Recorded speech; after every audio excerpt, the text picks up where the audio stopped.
नमस्कार मंडळी, मी आहे प्रमोद खरे आणि तुम्ही पाहतात आपलं चॅनल मी माझे आणि तुम्ही. मंडळी, आता हा एप्रिल महिन्याची आजची 30 तारीख आहे.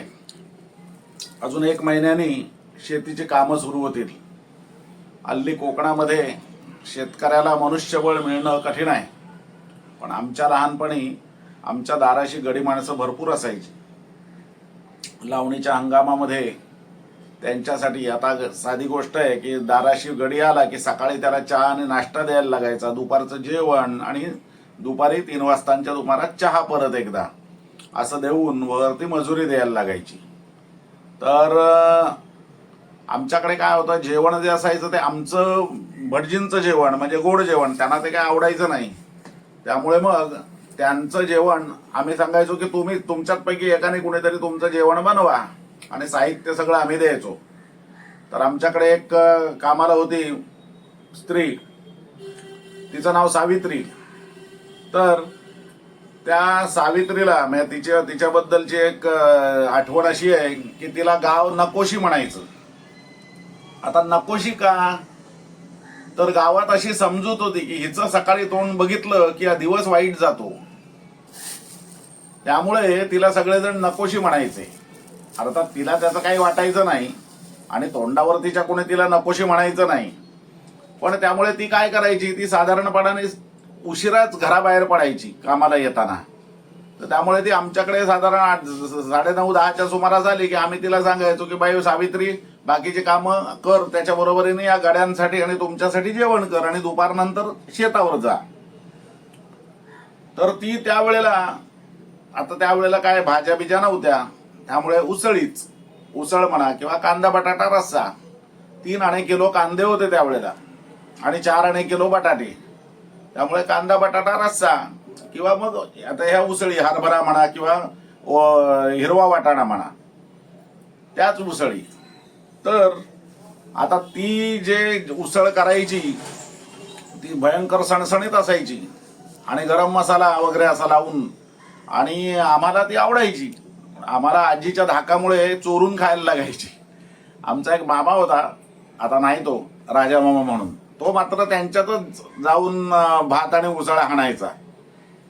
कारण तो तसाच रावडा गडी होता, एकदम रस्टिक माणूस होता एकदम. तर ही जी आमची सावित्री ज्या पद्धतीने हरभऱ्यांची उसळ करायची, ते रसदार हरभरे आज मी घरी करतोय, जरा तोंडाला एक वेगळीच चव. अर्थात मी काय तेवढे झणझणीत करणार नाही, आम्हाला सोसेल इतकंच तिखट करणार आहे. तर ते झणझणीत दापोली स्टाईलचे.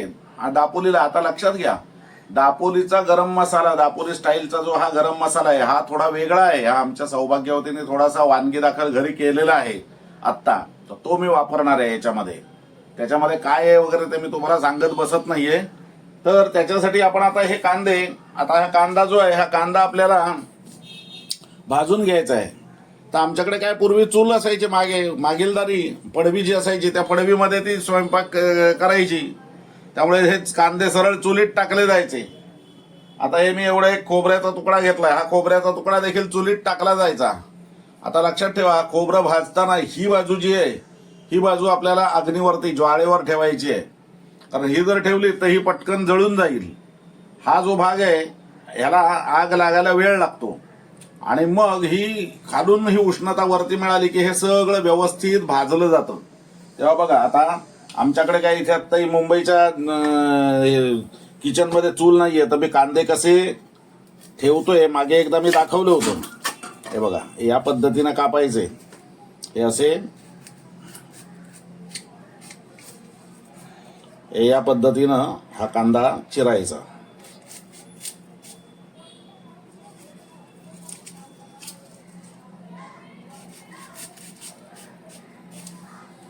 आणि या जाळीवरती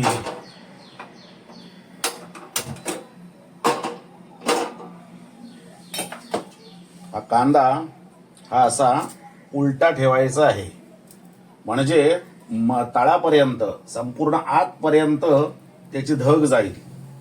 हे खोबरं देखील हे असं उलटं ठेवायचंय आणि हा दुसरा कांदा देखील मी त्याचप्रमाणे ठेवतोय करून. आता हे हरभरे हे मी व्यवस्थित 2-3दा धुवून नंतर ते रात्रभर पाण्यात भिजवून घेतलेले आहेत आणि ते पाणी वरचं ते भिजवलेलं ते काढून टाकलं.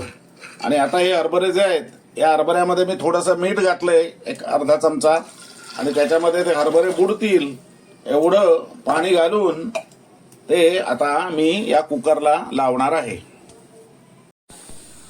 तर मंडळी, वाटण नंबर 1 याच्यामध्ये मी ही एक मूठभर कोथिंबीर घातली, आपली प्रिय मैत्रीण, हे अर्धा इंच आलं घातलंय आणि 7-8 लसणीच्या पाकळ्या आणि ही एक तिखट मिरची ही मी याच्यामध्ये घालून याच्यामध्ये जरासं मीठ घालतोय आणि म्हणजे वाटण्यापुरतं आणि सरसरीत वाटून घेतोय, एकदम वस्त्रगाळ वाटत नाहीये. आता हे बघा, हे पहिलं वाटण आपलं असं सरसरीत वाटून घेतलेलं आहे.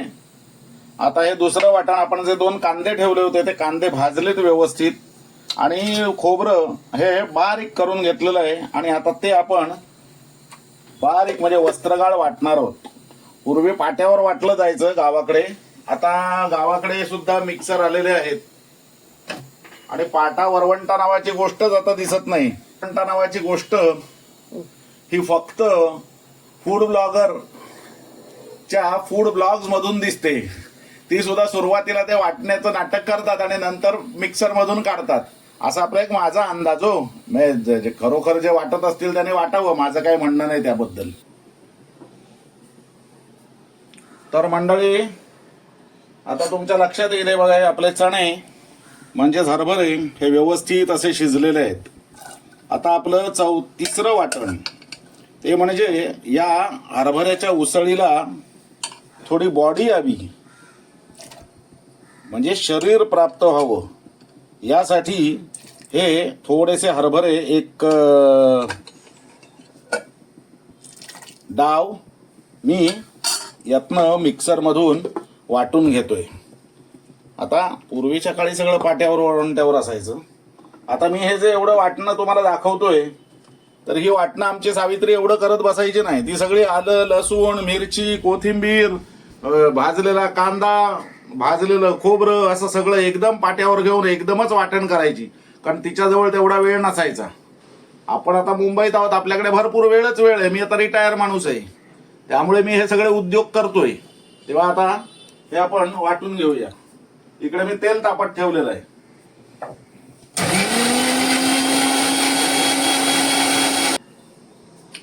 तेव्हा आता हे वाटण आपण हे पूर्णपणाने असं व्यवस्थित वस्त्रगाळ वाटून घेतलेलं आहे आणि आता आपण हे बटाटे याच्यामध्ये घालायला घेतलेले आहेत. हे बटाटे बघा, हे या पद्धतीनं साधारणपणाने 1 इंचाचा असा तुकडे मी काढलेले आहेत. आता हे मी ही कढई घेतलेली आहे, ही लोखंडाची आहे. लोखंडाच्या कढईमध्ये अन्न शिजवायचं आणि ते दुसरीकडे काढून ठेवायचं, अशीच पूर्वीची पद्धत होती.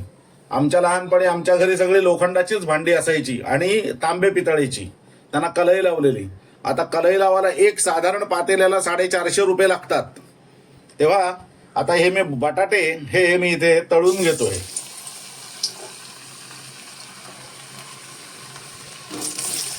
तुम्ही म्हणाल तळून का घेताय, तर ते तळून घेतल्यामुळे त्यांना एक प्रकारचे घट्टपणा येतो आणि खायला ते खरपूस लागतात, उसळीमध्ये चांगले लागतात.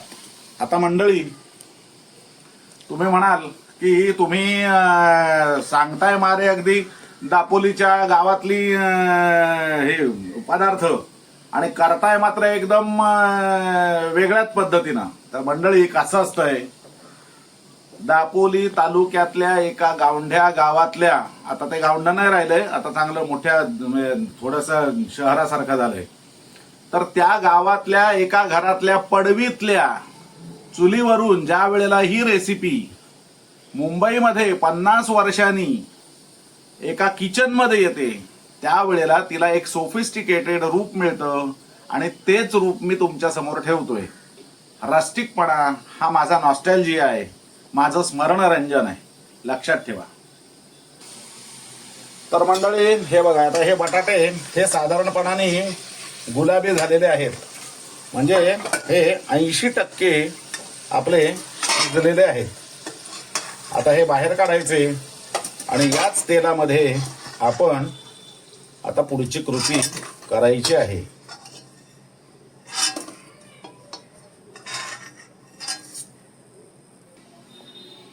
आता तेल आपलं तापलेलं आहेच ऑलरेडी. त्याच्यामध्ये हा बारीक चिरलेला कांदा, एक कांदा घेतलेला आहे मी लहानसा, हा बारीक चिरलेला कांदा मी घालतोय याच्यात.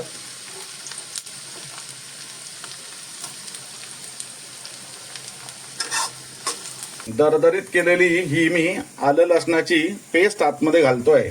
पेस्ट नाहीये, तत्सम काहीतरी.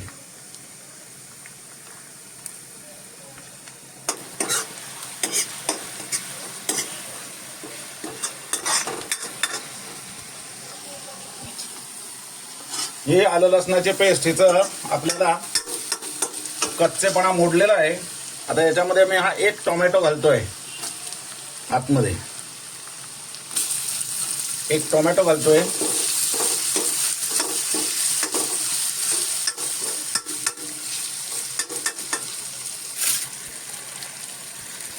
ही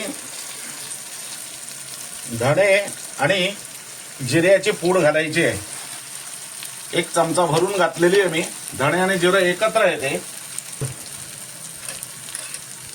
हे एक चमचा तिखट आपण घातलेला आहे, छोटा चमचा, आपल्याला सोसेल एवढं. आणि आता ह्याच्यामध्ये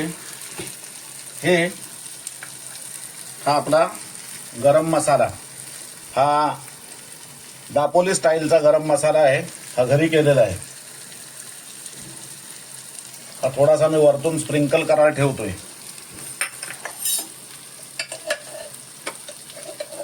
आणि हे जळू नयेत मसाले म्हणून याच्यात पाणी घालतोय. त्या मसाल्याने तेल सोडलेलं आहे, याचा अर्थ हा तयार झालेला आहे. आता या मसाल्यामध्ये आपण हे शिजवलेले हरभरे आहेत, हे हरभरे घालायचे आहेत सगळे.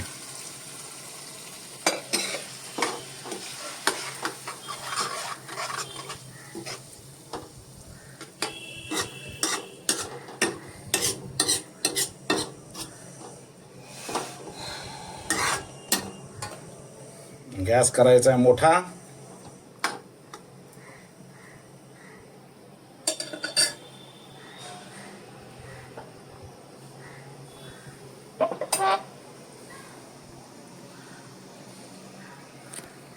याला उकळी यायला लागली की याच्यामध्ये घालायचं आहे आपल्याला हे जे हरभऱ्याचं आपण जे चूर्ण करून घेतलं होतं अर्ध्या, ते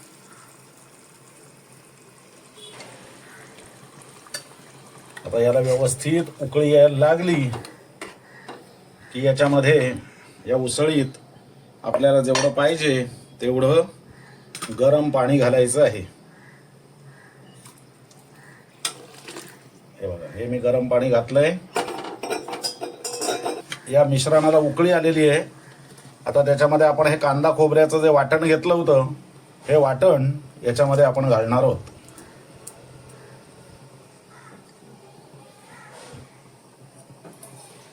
आणि व्यवस्थित ढवळून याला व्यवस्थित ढवळून घ्यायचंय.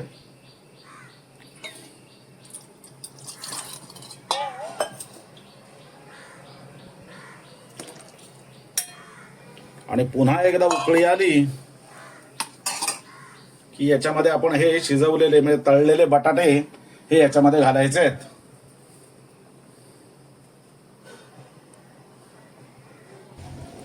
आता ही अशी उकळी आलेली आहे, त्याच्यावर आपल्याला चवीनुसार हे मी मीठ घालतोय. आणि आता 5 मिनिटं हे मंद आचेवरती आपल्याला उकळून द्यायचं आहे. आज केलेली आहे मंद. आणि आता 5 मिनिटं हे उकळत ठेवलेलं आहे. मंडळी, ही तयार आहे आपली दापोली स्टाईल हरभऱ्याची उसळ. आता याच्यामध्ये आपली ही प्रिय मैत्रीण वरून पसरायची आहे.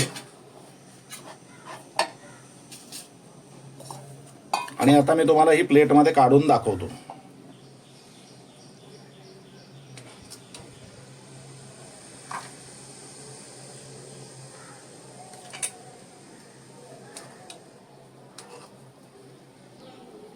तर मंडळी, खायला तयार आहे आपली ही दापोली स्टाईल ही हरभऱ्याची उसळ. गोडा मसाल्याची ऑर्डर ज्यांना कुणाला द्यायची, नवीन बॅच तयार आहे. तर ज्यांना कोणाला द्यायचे त्यांनी व्हॉट्सॲपवरती माझा नंबर दिलेला आहे, संपर्क साधा. एक गृहस्थ त्याने विचारलं की बेडेकरांचा गोडा मसाला 800 रुपये किलोने मिळतोय आणि तुमचा गोडा मसाला 1200 रुपयाने कसा? बेडेकरांचा किंवा इतर कुणाचाही गोडा मसाला तुम्ही 1 चमचा वापराल तर आमचा गोडा मसाला अर्धा चमचा वापरल्यानंतर तुमचं काम होईल. हे एक. आणि दुसरी गोष्ट अशी की बेडेकर किंवा तत्सम जे मसालेवाले आहेत ते वर्षाला 8000 किलो मसाला विकतात आणि आम्ही 7 ते 8 किलो फक्त. त्यामुळे मजुरी आणि एकंदरीत किंमत बघताना त्याची किंमत आम्हाला जास्त ठेवणं क्रमप्राप्त आहे. हा व्हिडिओ मी इथेच थांबवतोय. तुम्हाला आवडला तर लाईक करा, शेअर करा आणि हो नेहमीचं सांगणं, चॅनल सबस्क्राईब करायला विसरू नका. धन्यवाद.